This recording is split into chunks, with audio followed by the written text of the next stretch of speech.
Hi. Welcome to my stay with JYK. I'll turn it around.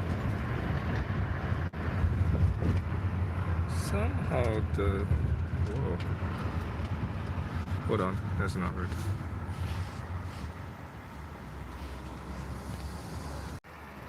Okay, it's much better. So I'm inside a DD, and then it's the equivalent of plastic film to, I guess, protect against spread of the virus. And a lot of activity. I think people in Shanghai is mostly getting back to normal. I mean, I would say this is 80%, 90% of the normal traffic during a weekend. Everybody's still wearing a mask. You can see these people.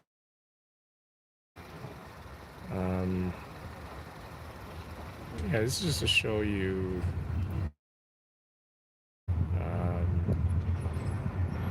in Shanghai, and on the outside, most of the things that are open and some things that are closed.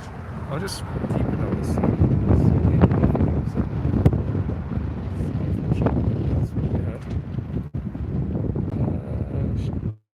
You can see the city looks great. I mean, in terms of appearance. It arguably looks much better than a lot of Western cities. This particular road has on one side, I think, the university. I think this is the University of Fudan. Let's see. Yeah, during weekends, well, the students haven't returned yet, so it's kind of empty, but let's see. Buses are, as far as I can tell, the people on the bus. And there's a bus stop over there, looks like. Oh yeah, this is Fudan University. That's why this entire side of the road really doesn't have a lot of people on the buses. Banks open. The souvenir shop seems to be closed still, remains to be closed. Fudan University is, I would call it maybe like within top 10 in China. I had a colleague, and she was from Fudan.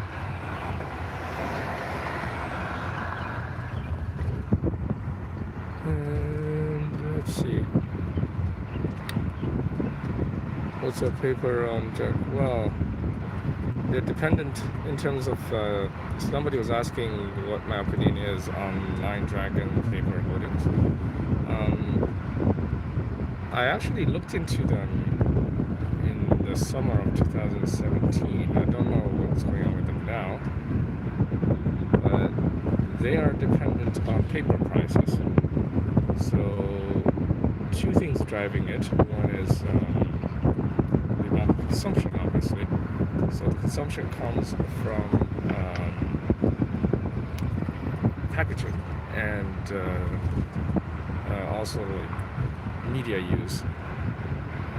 On the other side of the equation is the supply. So supply is driven by the availability of pulp, as well as how hard the government cracks down on pollution, because paper making industries are typically fairly polluting.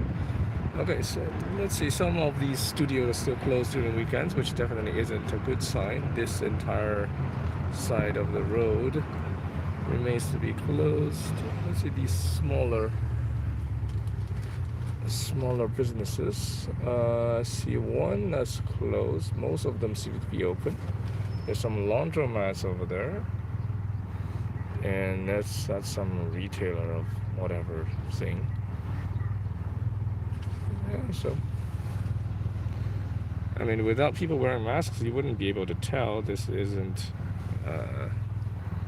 right past the pandemic. I have a guy who's not wearing mask.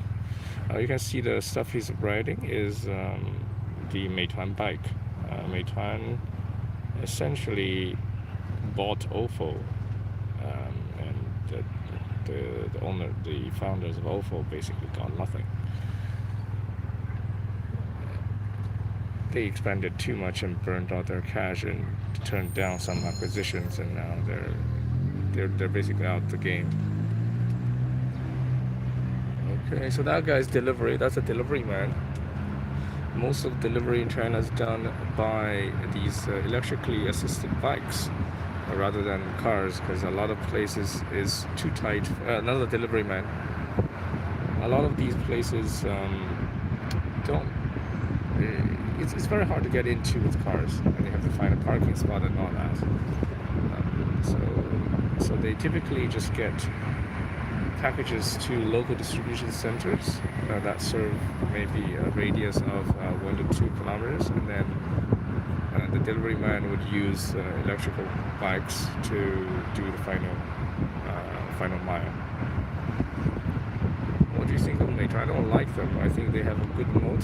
I don't like them as a company, I think, business-wise.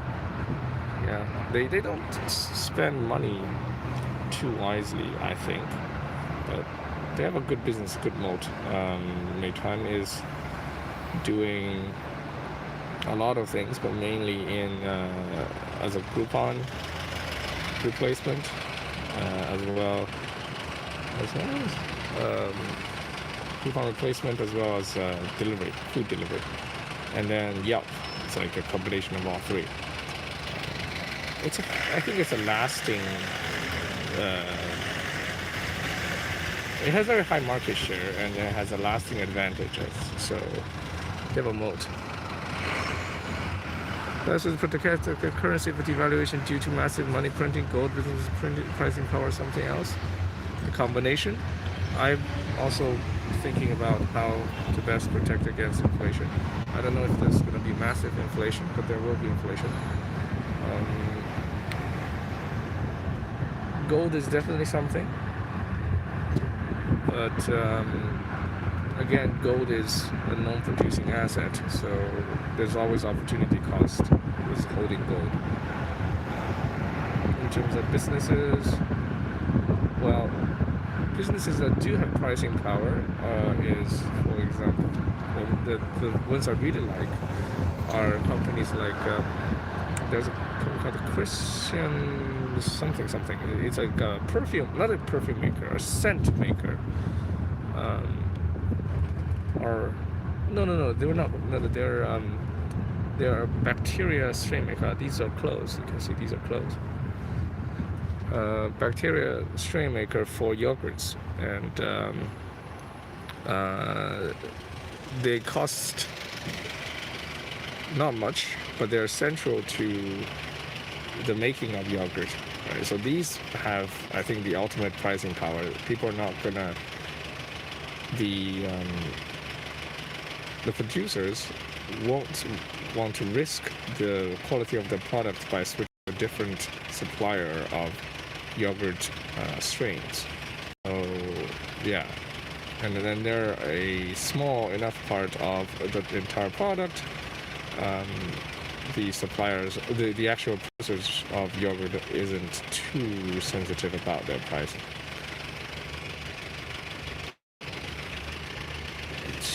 We're getting into the more central part of Shanghai now.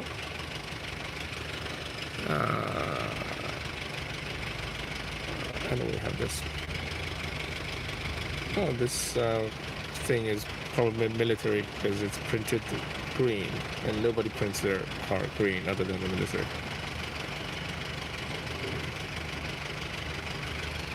And the reason we can tell, oh, by the way, you can see all these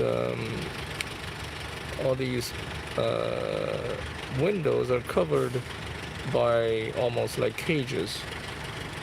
I remember having the same when I was like under 10 years old.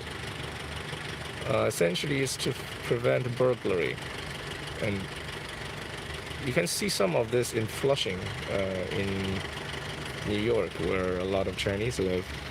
Um, yeah, it's very common for apartments under, well, that's older apartments, and that's like below fourth floor or something, to so that burglars can't get in through the windows. Um, it used to be fairly common, but nowadays people don't really store cash at home, so much rarer now. And those typically tend to happen during Chinese New Year holiday. Okay, so let's see what we have over here.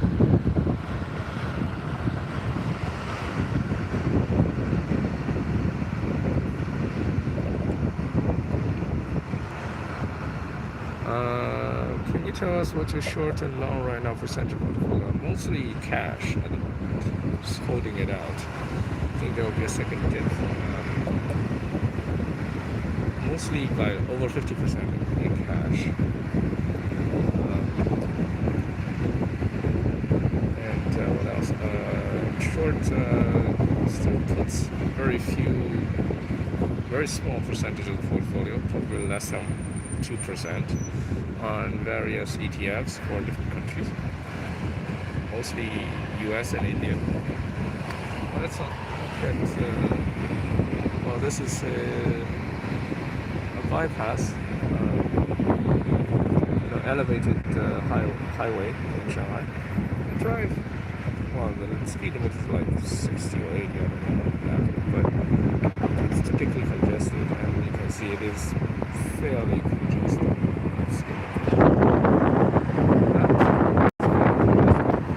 But it definitely helps.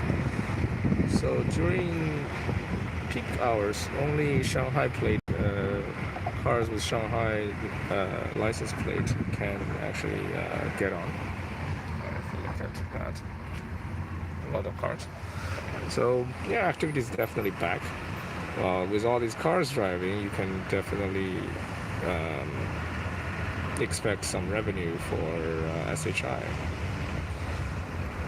Okay, so can't really see what's down there because of this noise breaker here.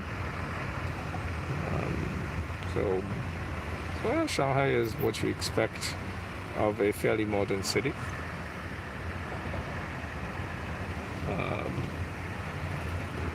Let's see if we have any other comments. Why do you think inflation will pop up when Japan did QE for so long and saw nothing? QE isn't the thing, really. QE is not the reason that inflation would pop up. It's the fiscal stimulus. Japan really didn't have much fiscal stimulus. In fact, they had a bit of tightening with the introduction of sales tax, consumption tax, they call it. They had hiked consumption tax twice. So now the consumption tax is at 8%. So, yeah, I wouldn't really call QE. QE is not necessarily inflationary. It's the investment, it's the fiscal spending that is the driver of inflation. But QE definitely does enable. QE definitely does enable the spending. So, yeah, that's just my thought. Why India puts? Because India haven't seen the worst. They just started lockdown and then they extended lockdown for 3 weeks. So there might even be social unrest because a lot of people won't be able to feed themselves.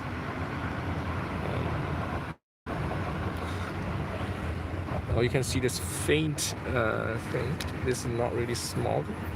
Hold on, my headphone's falling off.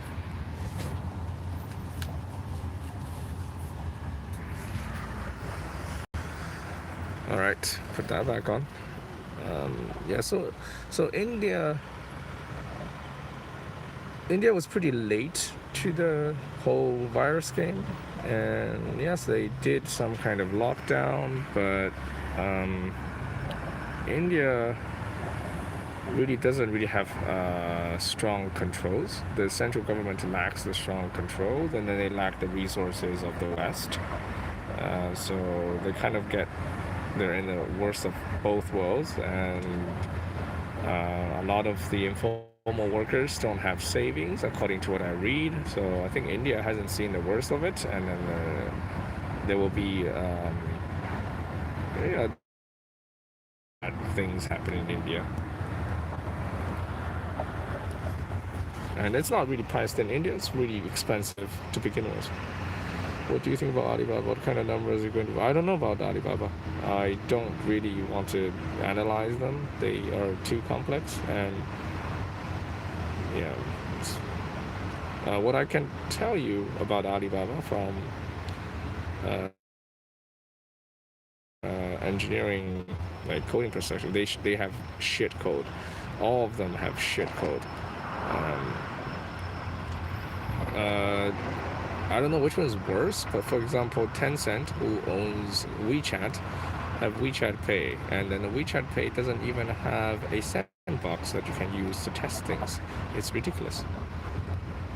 And Alibaba's APIs are all shit, and then their SDKs, their standard development, they're all shit. So yeah, the code is just horrible. Still following Fairfax India. Yes, I'm following Fairfax India. I should do deeper dive, but I haven't done it.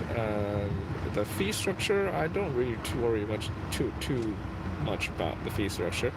It definitely puts a conflict of interest between the holders of the managers and then the investors. But I think their book value is understated rather than overstated over the long term. So, yeah. Still shorting South Africa. Other people would say shorting countries immoral. I try to not.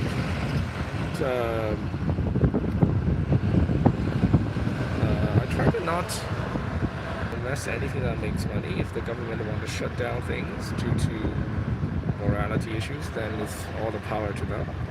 But I don't have no problem profiting from people's misery. That's my bottom line. I'm a cold, bloodless capitalist. Time frame for India shorts, I'd say, well, my shorts are mostly for India. Half of them expire in June, sometime in June, and the other half end of the year. So that's my time frame. So these are older apartments in Shanghai. Here is so you can see these are older ones. They are fairly close to the highway, and some would argue these are noisy, but you can see much higher density here than what you saw like before. So we're getting into the heart of Shanghai, and the high-rises are all residents. So that's where people live. Most people live in these high-rises. These are probably 100% filled. This is a very desirable area to live in. You have some of the best schools, hospitals in China. But you can see here a bunch of cages. Why cages? Because they don't really want to be burglarized. It was a problem a very long time ago. I can see all these high-rises. These are all filled. Quite expensive to live in here too. Each square meter would probably cost you $10,000, so $1,000+ per square feet. And again, you can see it on the lower floors, these cage stings, but on the higher ones, you no longer have to worry about burglars, because I guess not many people really want to climb up that high and risk their life to burglarize. Yeah, so all these are people. But Shanghai is definitely lower in density now compared to maybe 10 years ago.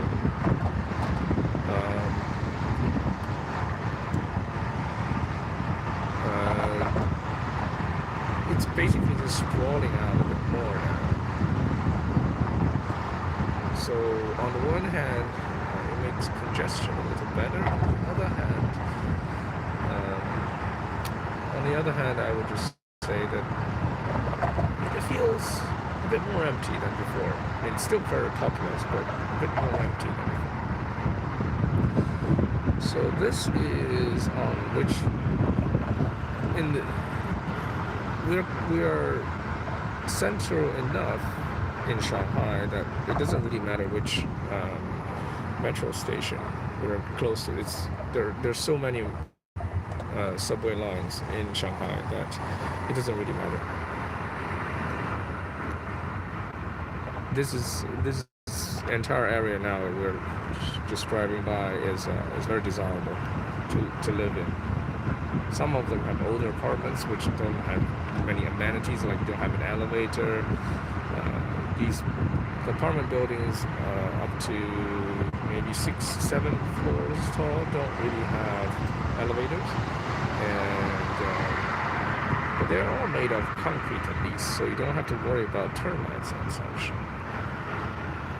which is one gripe I have about American buildings. All these made of wood, and you have to worry about the pests. Okay. Still shorting South Africa. I stopped shorting them. I wish I didn't.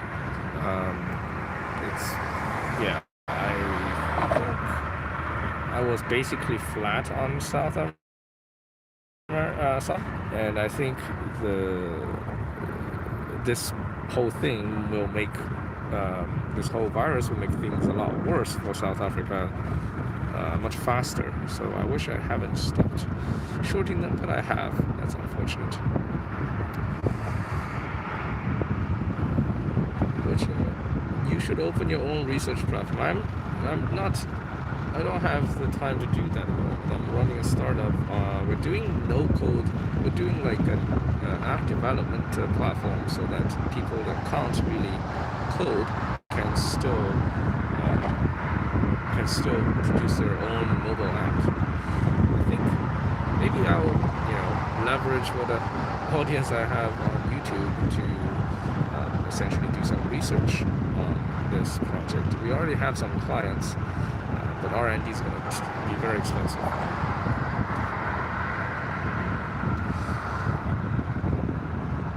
Name of the area. This is, let me see how. I'm not too good with Shanghai geographies, really. All I can tell you, we're coming from Yangpu towards Xuhui, and which district we're passing through, I have no idea. I don't go out in Shanghai nearly enough to be very familiar with the city. So, I mean, this is much faster than going on street level, but now you have to much worse traffic lights. And so all these are all filled. This is not, I mean, you do have ghost cities in China, but those are typically in like Inner Mongolia, or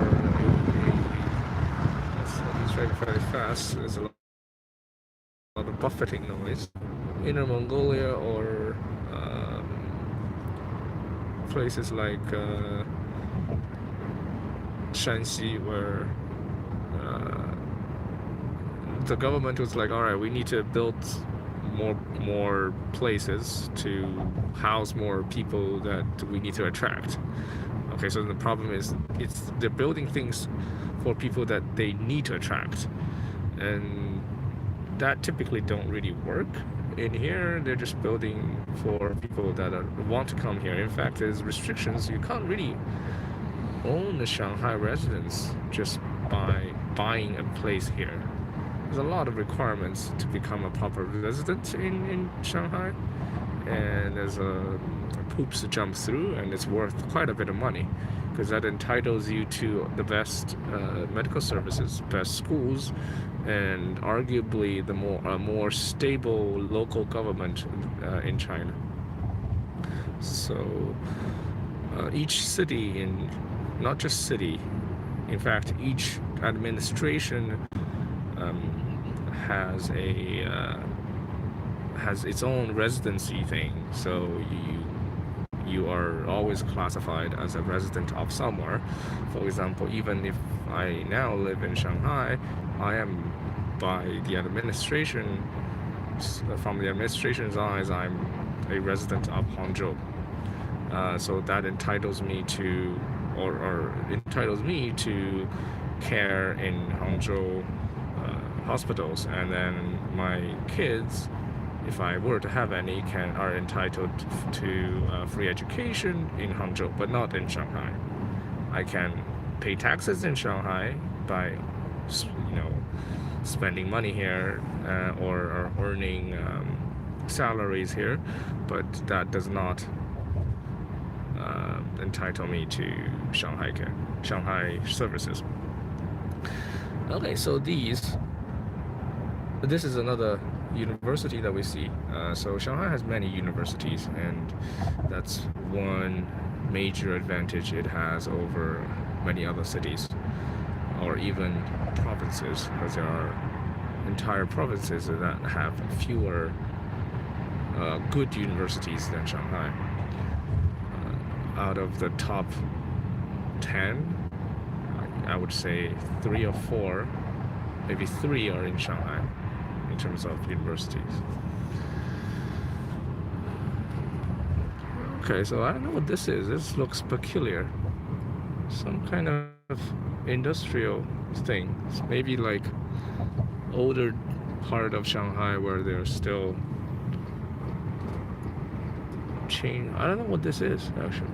This is like very old. Okay, this looks like an industrial part of Shanghai that's either getting torn down or they're building some stuff out of it.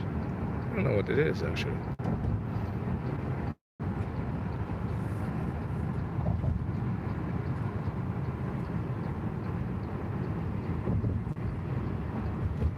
Okay, so I think we're getting off the elevated highway now into Shuhui, and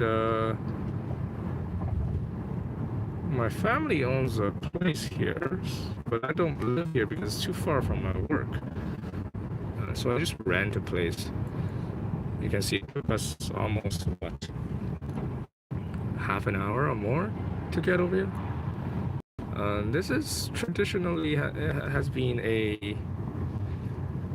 like the traditional center of Shanghai, and you can now tell there's a lot more street level views. Very interesting, at least to me. You can observe what people are selling, what people are buying, and you can see the delivery man, these people with yellow and green jackets on these bikes. They deliver food. The yellow ones are for Meituan, and then the blue ones are for Alibaba. Actually, not for Alibaba, it's for a platform called Elema, and it's basically a delivery platform that's competing with Meituan.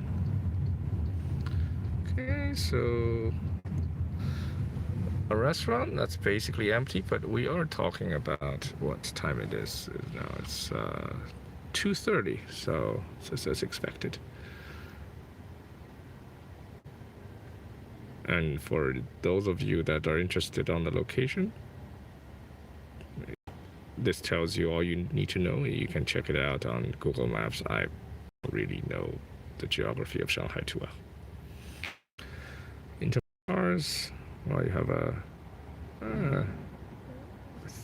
I think have a Mazda there, judging by the tail light, and then a Volkswagen, and this is an Audi. I'm always somewhat amazed by the amount of wealth displayed through cars in China. Oh, that's a BMW over there. The ones that have stuff on top of them are basically taxis, as you would expect.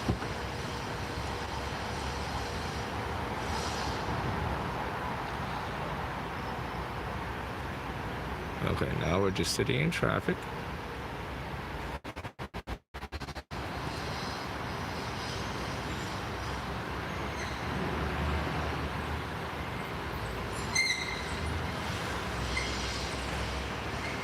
Do you want to move out of China or Shanghai? If yes, where to? Yes, Singapore. Or maybe back to US. I mean, my wife is still there. What do you think about Trump's abrupt idea opening things about in phases, even though this doesn't seem to be getting any better? He has to do what he has to do. I mean, this, again, is a competition between public health versus essentially economy. People will starve. There will be a lot of suffering. You can delay the suffering, but since the virus is here, how do you avoid the suffering?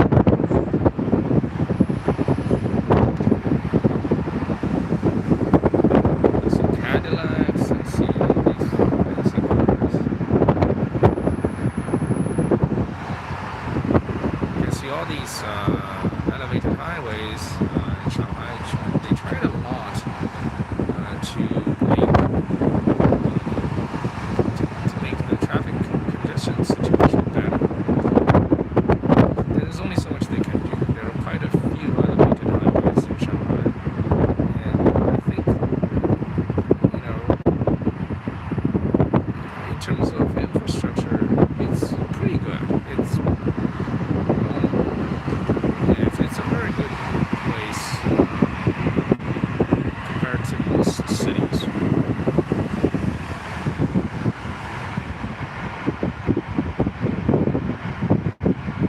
I don't know what this is.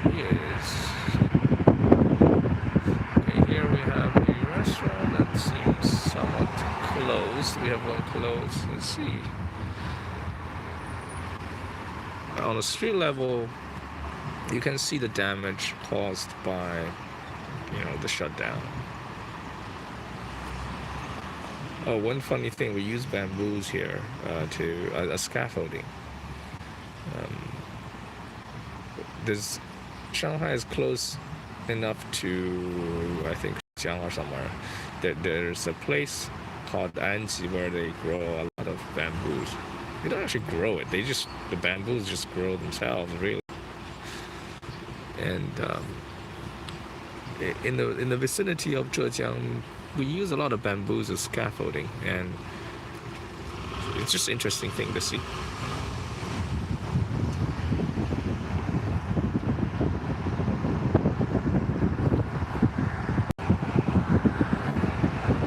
On the topic of Trump, and trying to open things up, even though things are not necessarily getting that much better. China tries to do the same thing. It's unavoidable. The local government in a lot of regions in China tries to force companies to open up for the economic activity. And in fact, one thing that I now have seen on news is that many factories are now catching fire mysteriously. And whenever you see a category of things catching fire in China, typically that indicates something is off. So there was a period of time where food storage warehouses in various parts of China were catching fire. And that typically just means these storage facilities were basically empty. People are being stealing from them. So when there's an audit, they catch fire. And then when factories are catching fire en masse, that typically just means my prediction is that, my deduction is that factories owners really don't want to open up the factories. So they rather have them burnt and then have insurance paid rather than keeping the factories open. Okay, so that's the thing. We're fairly close to my destination now, I think. This distance is walkable. I once walked from here to where our apartment is. This Ding Dong, I think, is fresh food delivery.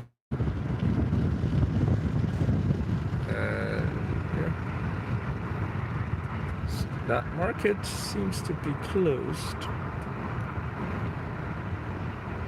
but you can see on the entire road there's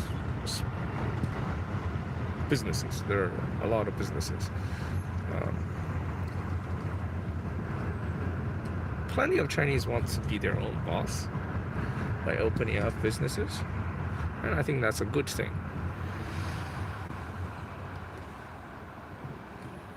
We are fairly entrepreneurial in China.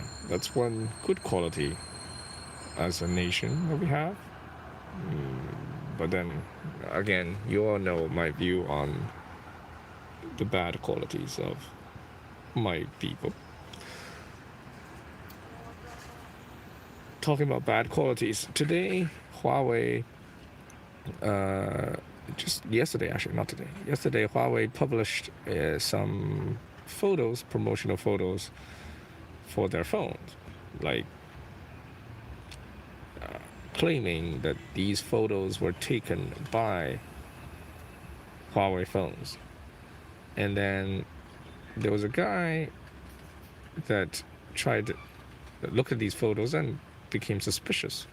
And then he took out, whipped out his techwear and then looked into the EXIF information. So the EXIF are headers of a photo file that tells you that stores meta information about things like where the photo was taken, what device it used, what kind of, then other various information. So he discovered that these photos were actually taken by a Nikon DSLR and then posed as Huawei photos. As photos taken by a Huawei phone.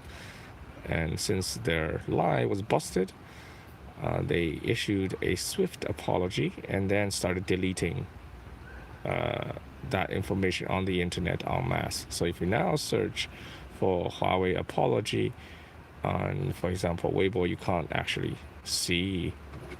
It's blocked. That search is basically blocked. And a lot of videos on websites like Bilibili is deleted. And they don't really own up to their own lies, even though their lies get busted. So, all right, I think that's enough Shanghai for one video. And thanks for tuning in.